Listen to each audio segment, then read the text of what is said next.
ஆண்டவராகிய இயேசு கிறிஸ்துவின் நாமத்திலே குயவனின் கூடாரம் ஊழியங்கள் மூலமாக உங்கள் ஒவ்வொருவரையும் வாழ்த்துவதிலே மிகுந்த மகிழ்ச்சி அடைகிறேன். கிறிஸ்துவுக்குள் பிரியமானவர்களே, நம்முடைய ஆண்டவர் ஏசாயா தீர்க்கதரிசி மூலமாக ஒரு வாக்கு தத்தத்தை கொடுக்கிறார்.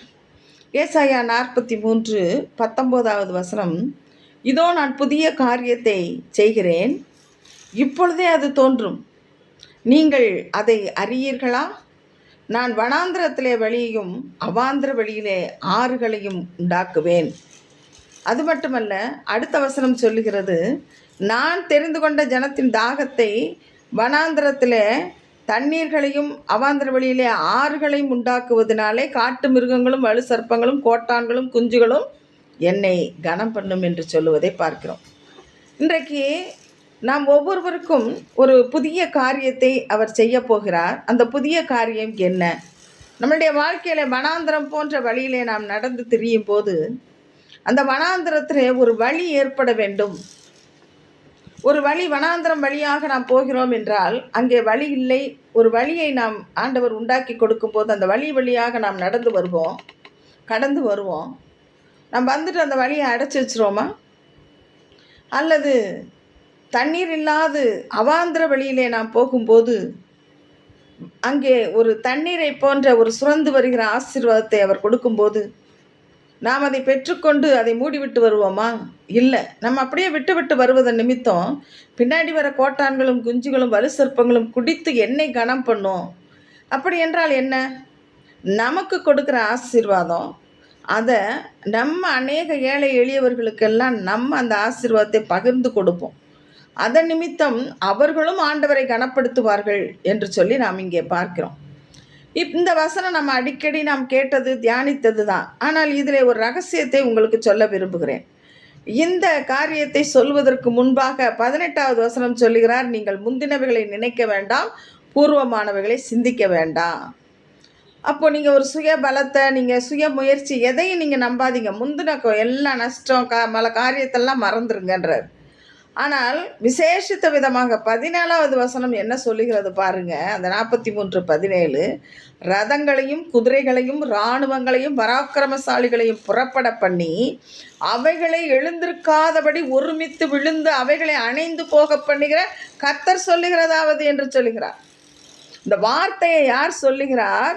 ரதங்களையும் குதிரைகளையும் இராணுவங்களையும் பராக்கிரமசாலிகளையும் புறப்பட பண்ணி அவைகள் எழுந்திருக்காதபடி ஒருமிக்க விழுந்து கிடக்கவும் ஒரு திரி ஃபோன் ஊதுனோடனே அணைகிற மாதிரி அணைய பண்ணுகிற கர்த்தர் தான் சொல்லுகிறார்.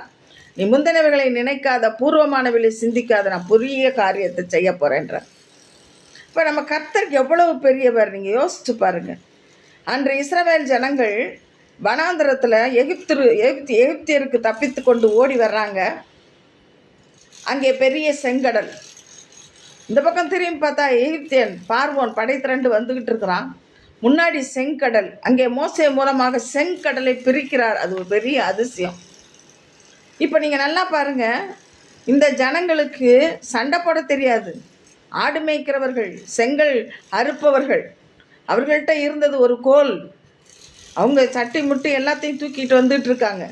இவங்க எங்கேருந்து சண்டை போட முடியும்? செங்கடல் பெரியுது. செங்கடலுக்குள்ளாக இவர்கள் வந்து செங்கடல் நடுவில் இவங்க வரும்போது பார்வோன் செங்கடலோட கரையை படையோட உள்ளே இறங்குறான். அந்த கற்பனையை நீங்கள் அப்படியே கொண்டு வாங்க. அந்த செங்கடல் நடுவில் இஸ்ரவேல் ஜனங்கள், பார்வோன் உள்ளே இறங்குகிறான் படையோடு. ஜனங்கள் அப்படியே நடுவில் இருந்து அப்படியே கரைக்கு போகிறாங்க. இங்கே பார்வோன் எகிப்தியர் கூட்டம் அப்படியே நடுக்கடலுக்கு வருது. இவர்கள் எல்லாரும் கரை ஏறின உடனே செங்கடலை அப்படியே மூடி போடுகிறார். அங்கே ரதங்கள், குதிரைகள், இராணுவங்கள், பராக்கிரமசாலிகள் இவைகளையெல்லாம் புறப்பட பண்ணி அவைகளை ஒருமிக்க விழ பண்ணுறாரு. ஒரு திரி அணைகிறது போல ஃபோன் ஊதுறாரு. அந்த தண்ணி அப்படியே மூடிடுது. இந்த வசனம் சொல்லுகிறது, ரதங்களையும் குதிரைகளையும் இராணுவங்களையும் பராக்கிரமசாலிகளையும் புறப்பட பண்ணி அவைகள் எழுந்திராதபடிக்கு ஒருமித்து விழ கிடக்கவும் ஒரு திரி அணைகிறது போல அவைகளை அணைந்து போகவும் பண்ண செய்கிற கர்த்தர் தான் சொல்லுகிறார். நீங்கள் முந்தினவைகளை நினைக்காதீங்க.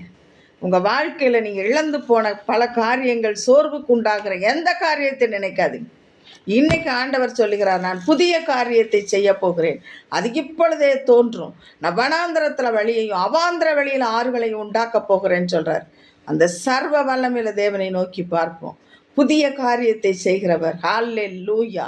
இன்றைக்கு நம்மை அப்படியே அர்ப்பணிப்போம். நல்ல பிதாவே, இந்த நாளிலும் தகப்பனே, எகிப்திலிருந்து புறப்பட்ட இஸ்ரவேலராகிய எங்களுக்காக நீங்கள் அந்த இடத்துல செய்த அற்புதம் சொல்லி முடியாது தகப்பனே. ரதங்களையும் குதிரைகளையும் இராணுவங்களையும் பராக்கிரமசாலிகளையும் புறப்பட பண்ணி அவைகள் எழுந்திராதபடிக்கு ஒருமித்து விழுந்து கிடக்க ஒரு திரிபூன் அணைஞ்சா அப்படி அணைய பண்ணுகிற கர்த்தர் நீர் பெரியவரப்பா. நீங்கள் சொல்கிறீங்க, நீங்கள் முந்தினவைகளை நினைக்காதீங்க, பூர்வமானவைகளை சிந்திக்காதீங்க, புதிய காரியத்தை செய்ய போகிறேன் என்று. எங்கள் ஒவ்வொருவருடைய வாழ்க்கையிலும் நீர் புதிய காரியத்தை செய்து உம்முடைய நாமத்தை மகிமைப்படுத்த போவதற்காக உமக்கு நன்றி. உம்முடைய அன்பின் கரத்தில் எங்களை தாழ்த்துகிறோம் அப்பா. ஒவ்வொருவரையும் பேர் பேராய் தனித்தனியாய் ஆசீர்வதிப்பீராக, இயேசுவின் மூலம் பிதாவே, ஆமேன். அல்லேலூயா. கர்த்தர் உங்களை ஆசீர்வதிப்பாராக. God bless you.